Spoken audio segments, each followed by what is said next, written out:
alors si je me pose des questions, et je m'en pose parfois trop, c'est aujourd'hui, qu'est-ce qui fait qu'on a des parcours de vie comme ça? Comment quand on est enfant, on se réalise toutes des circonstances qui font qu'on a ces rencontres dans la vie qui font notre parcours.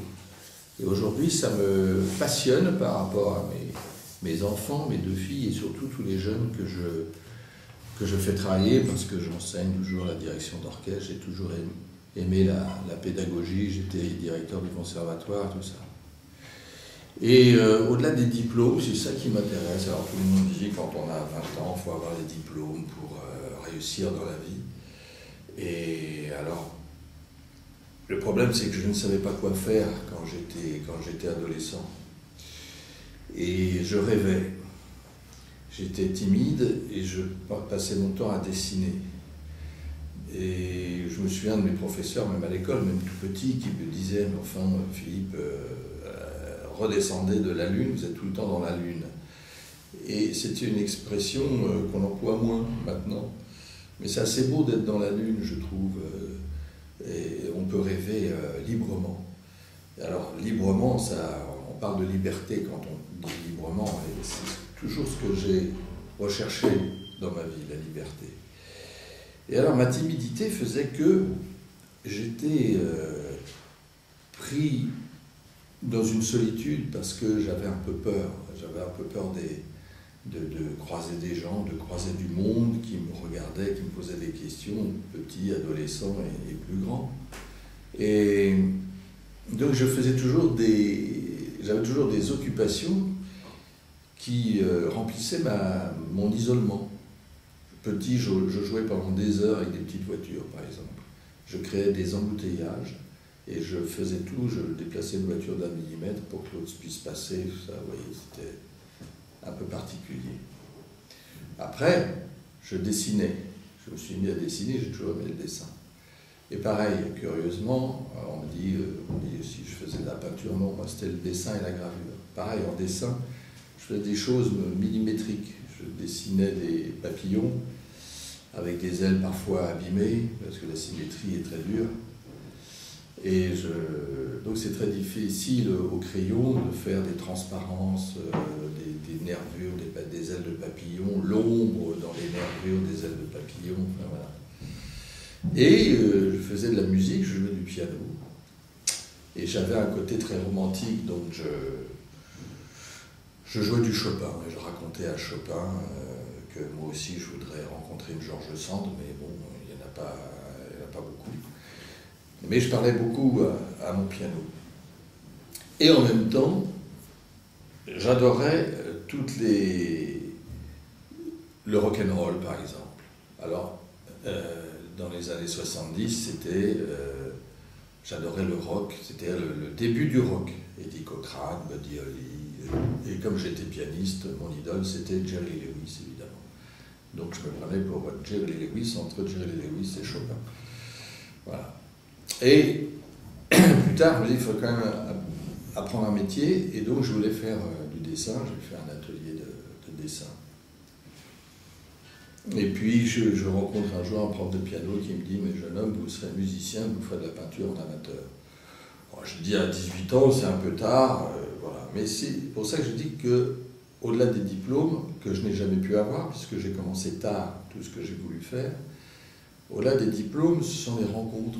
Les rencontres, souvent je dis, nos rencontres amoureuses sont comme les rencontres professionnelles, qui font qu'on adhère à quelque chose, on invente quelque chose et on se trouve pris dans un engrenage, et ça a été pour moi la musique. Mais j'ai jamais arrêté le dessin, et en fait ce que je voulais c'était devenir comédien, mais bon, on ne peut pas tout faire.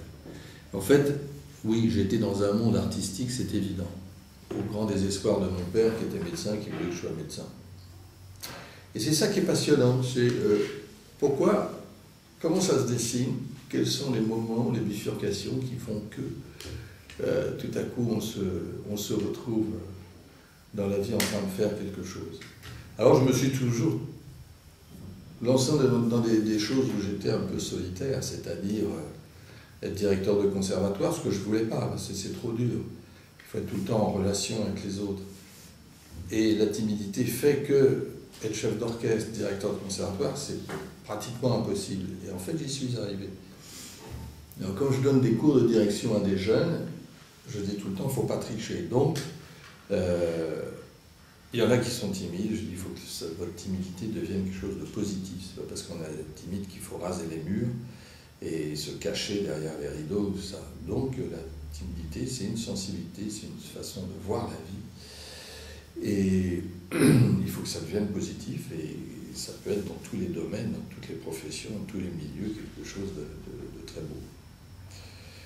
Voilà donc quoi, voilà mes réflexions par rapport à un parcours de 40 ans bientôt dans un monde artistique. Et c'est ça qui me préoccupe et qui m'intéresse aujourd'hui, dans la mesure où, comme je dis souvent, et ça c'est important, je n'ai pas de diplôme. Tout le monde parle de diplôme aujourd'hui avec une obsession incroyable. Je dis, c'est pas un diplôme qui vous fait savoir faire les choses. Il faut apprendre à faire les choses. C'est comme nos politiques aujourd'hui, parce qu'ils ont fait l'ENA ou Polytechnique, ils savent qu'ils peuvent être ministres. D'accord ? Mais ils ne savent pas faire les choses. On voit la débâcle dans le monde entier des politiques, parce qu'ils n'ont pas l'art. À l'époque de Napoléon, il y avait l'art de la guerre. Alors, ce n'était pas toujours brillant, mais quand même, les généraux se saluaient avant. Et après la bataille, où il y avait un désastre c'était horrible, évidemment, une boucherie terrible, mais ils se saluaient, ils se resservaient, et puis ils se rencontraient, et puis on parlait de la bataille qu'on venait de faire, et de l'art de la guerre. Et il y a l'art de la politique, il y a l'art de tout, donc du savoir bien faire les choses. Et c'est toujours comme ça que j'ai voulu travailler, moi, personnellement, d'apprendre à savoir faire les choses manuellement et le mieux possible. Et encore une fois, je crois que c'est ça qui marche dans la vie, c'est de savoir bien faire les choses et d'être honnête vis-à-vis de... Et c'est pas un diplôme qui apprend à être chef d'orchestre, ni à quoi que ce soit. Voilà, donc c'est un peu ma philosophie de vie, on va dire, que j'enseigne, que j'ai enseigné à mes filles. Et voilà, j'ai une fille qui a 31 ans, pareil, elle dessinait magnifiquement bien, adolescente, je la mets dans une boîte très connue de dessin à Paris, elle a son bac, ça lui ouvrait les portes des beaux-arts, des arts déco, mais comme elle était un peu rock'n'roll, et avec un tempérament terrible, elle m'a dit « je vais faire du tatouage ». Alors je dis « voilà, toutes ces études de dessin aux Beaux-Arts pour faire des croix gammées sur des bikers ». Alors, elle m'a dit « non, c'est pas ça, tu vas voir ». Bon. Et de toute façon, je ne pouvais pas la contrarier, la contredire, ça ne servait à rien. Et bien maintenant, c'est une star du tatou dans le monde entier, elle a une boutique, la boucherie moderne à Bruxelles. Et on vient du monde entier, où elle va dans le monde entier pour tatouer. Donc pourquoi pas? Parce qu'elle sait faire les choses, parce qu'elle dessine tellement bien qu'elle tatoue un main nue, un dos entier, des trucs comme ça. Et voilà, donc j'ai découvert là aussi un autre métier, un autre monde. Mais le savoir-faire, encore une fois, c'est absolument essentiel. On n'a pas de diplôme, il n'y a pas de faculté de tatouage, on le devient parce que c'est un état d'esprit, une philosophie de vie, un mode de vie. Donc souvent, moi, on me dit, vous êtes chef d'orchestre, je ne sais pas très bien ce que c'est qu'un chef d'orchestre. C'est comme un metteur en scène, un chorégraphe, un entraîneur d'une équipe de foot, un chef de cuisine, un instituteur, un prof de fac. C'est pareil, disons, il faut communiquer et il faut que ça marche. Alors pourquoi une équipe de foot où tout le monde est très pro, certains marchent et puis il y en a qui perdent tout le temps alors qu'ils sont très professionnels, qui gagnent beaucoup d'argent. Et ça ne marche pas. Ça m'intéresse toujours. Je regarde toujours pourquoi une équipe de rugby ou de foot ou de sport collectif, pourquoi ça ne marche pas. Et souvent, c'est ça le problème. Le problème dans la vie des relations humaines, du regard, qui font que ça marche. Mais c'est des petits détails, c'est un grain de sable. C'est pour ça que je regarde aussi beaucoup les chorégraphes, les metteurs en scène. Et j'ai eu la chance, quand j'étais l'assistant de Marius Constant, de faire l'adaptation de Carmen avec Peter Brook qui avait fait la mise en scène. Et c'est Brook qui m'a donné ma plus grande leçon de direction de chef d'orchestre. Parce qu'au-delà de battre la mesure, qui est un peu ridicule, c'est vrai, il faut être meneur dans le bon sens du terme. C'est pas par l'autoritarisme débile qu'on tient les gens. On les tient 5 minutes, puis un jour ou l'autre, ils vous font un croche-pied et vous tombez. Et Brook, dans son immense talent de sagesse et de maîtrise de lui, je dis, mais c'est extraordinaire, c'est comme ça qu'il faut diriger. Alors j'avais travaillé avec des grands metteurs en scène, Lavelli et autres. Tôt ou tard, quand on fait un spectacle, un opéra, c'est tellement compliqué, il y a le jour où ça va exploser. Où Lavelli hurlant, parce que décor, parce que lumière, parce que costume, je sais pas quoi. Donc pour moi c'était raté ça. C'est une journée de foutu, ça coûte très cher une journée de répétition, et le lendemain il faut tout reprendre, s'excuser, expliquer tout ça. Et Brook, là où ça ne va pas du tout, il dit « Ah, c'est très très intéressant, faisons un cercle et puis on discute ». Je dis là, c'est formidable, c'est comme ça qu'il faut diriger. Donc, quand je fais des opéras et que ça ne va pas du tout, et tout le monde, mes musiciens me disent « Mais tu vas exploser là », je dis « Non, c'est très très intéressant ». Et puis on reconstruit ensemble calmement. Si tout le monde fait bien son métier et que ça ne marche pas, il n'y a pas de raison de gueuler. Il faut se réunir et dire pourquoi ça ne marche pas. Voilà. Donc, aujourd'hui, à 67 ans, j'ai pas mal de recul et c'est un peu ce qui me donne aussi l'énergie pour aller beaucoup plus loin. Et je regarde mes amis de 75 ans, 80 ans, des grands chefs d'orchestre, des compositeurs, toujours la même envie, toujours le même désir de faire des choses.